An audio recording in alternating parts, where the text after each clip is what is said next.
estamos de volta ao vivo pela Diário TV Canal 4 com o programa Luz Costa. Lembrando as meninas 17 para 18 anos até os 26 anos, que as inscrições para o Miss Teresópolis 2021 estão abertas no Estúdio de Beleza Jorge Costa, na Rua Muqui número 9, em frente à Receita Federal. Como eu disse, o Miss Teresópolis 2020 acontece agora no próximo mês de outubro, no Teatro Higino, comemorando 14 anos de sucesso. Mas para o próximo Miss, as inscrições já estão abertas. Bem, gente, quando eu abri o programa de hoje, eu falei sobre a questão de receber aqui o Dr. Júlio Maria Oliveira, da Serra Sono, que, na verdade, trata da apneia do sono. Na verdade, não é a questão neurológica de como as pessoas devem dormir mais ou menos, ou as coisas que eu até citei no início, porque eu não desconhecia o conteúdo da nossa entrevista. Agora que eu estou aqui no bastidor, a gente estava conversando e ele estava explicando exatamente isso. Mas a gente vai tentar, da melhor forma possível, conduzir essa entrevista para que você consiga entender um pouco mais sobre o assunto. Boa noite, doutor Júlio, tudo bem? Boa noite, tudo bem. Deixa eu falar uma coisa para o senhor. Na verdade, não é a sua área, que é a parte neurológica, é a questão de dormir muito, dormir pouco, ou ser induzido por remédios ou coisas dessa natureza. Mas, pela experiência que o senhor tem do assunto em si, como é que funciona essa questão das pessoas que dormem pouco, ou dormem muito, ou dormem menos do que o necessário? A questão do sono é muito variável, né? Cada indivíduo tem uma quantidade de horas de sono que o satisfaz, né? Então, você dizer que eu tenho que dormir 8 horas é uma coisa errada, porque isso é variável para cada um. Alguns indivíduos dormem 5 horas e estão muito bem, e convivem muito bem com 5 horas. Outros indivíduos com 6 horas, outros com mais de 8 horas. O ideal é não ultrapassar 8 horas, né? E nem ficar abaixo de 5 horas. Né? Esse é o ideal. Né? Uma das coisas mais importantes na qualidade do sono é a higiene do sono. Né? Para você dormir bem, você tem que tirar todos os estímulos. Então, o primeiro estímulo que a gente tem que tirar é a televisão, que nós estamos agora falando dela, né? Mas tirar do quarto. Né? O celular, né? Tudo que tem esse tipo de luz estimula o nosso cérebro a achar que nós estamos de dia.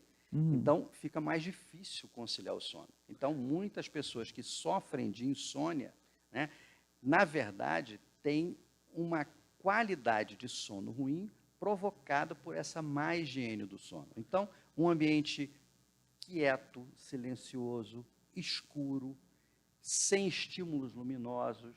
Então, isso favorece que a pessoa venha dormir. Agora, você já deve ter ouvido casos de situações de pessoas que dizem que a televisão... eu sei que tudo isso que o senhor está falando é totalmente coerente, mas tem pessoas que dizem que a televisão ligada faz com que elas durmam mais rápido. Né? Então, você vê como tem metabolismos e metabolismos. Né? As pessoas varia de indivíduo para indivíduo. Exatamente. Né? Na verdade, certeza. O ideal é que você não use nada que realmente vá tirar a seu relaxamento, até porque as redes sociais mexem com o seu relaxamento normal, a televisão e tudo mais. Mas tem pessoas e pessoas, então a gente aqui está generalizando, mas claro que cada um sabe como chegar a conseguir o seu sono ideal.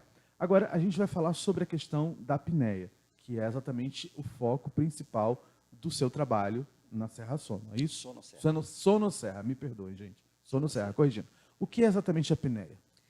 A apneia do sono, e principalmente a apneia obstrutiva do sono, como o nome diz, né?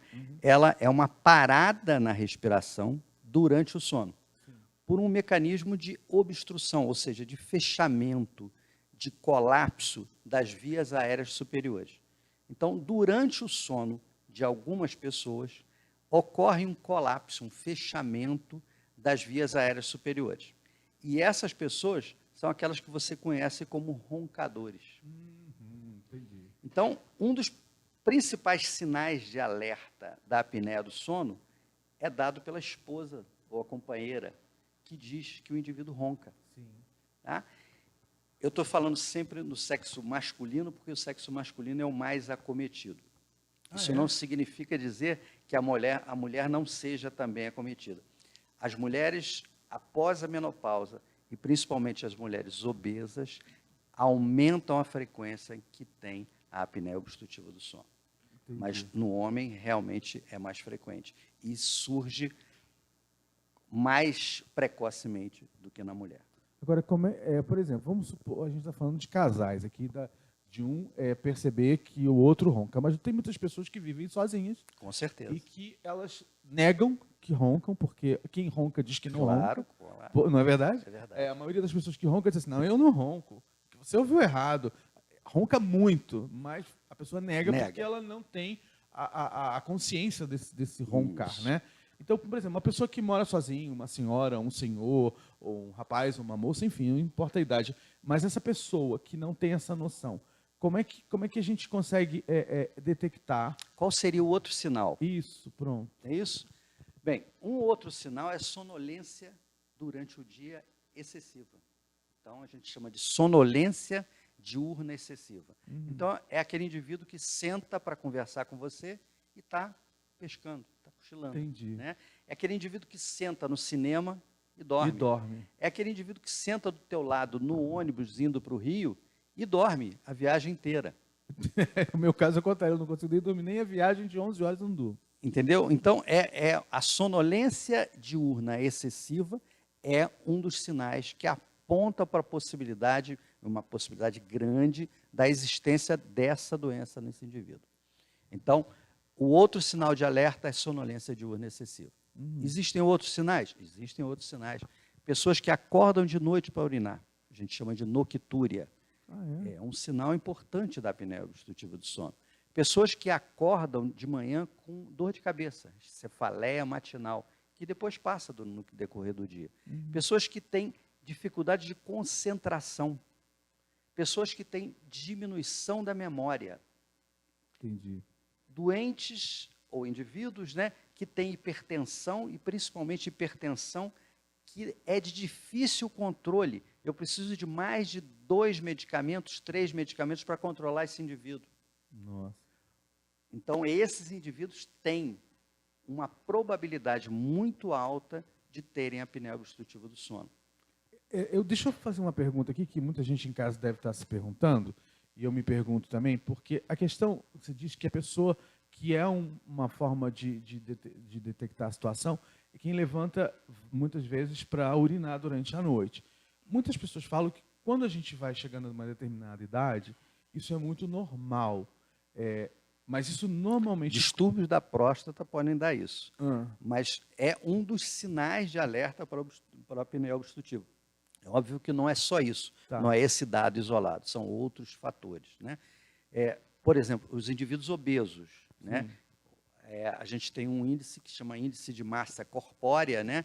E esse IMC, o índice de massa corpórea, acima de 30, indica que esse indivíduo é obeso e tem uma grande chance de ter apneia obstrutiva do sono.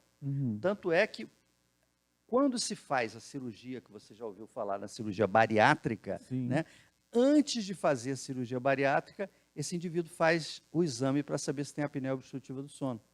Perfeito. Porque ele precisa tratar a apneia, se ela for severa, para poder ter uma cirurgia com melhor resultado.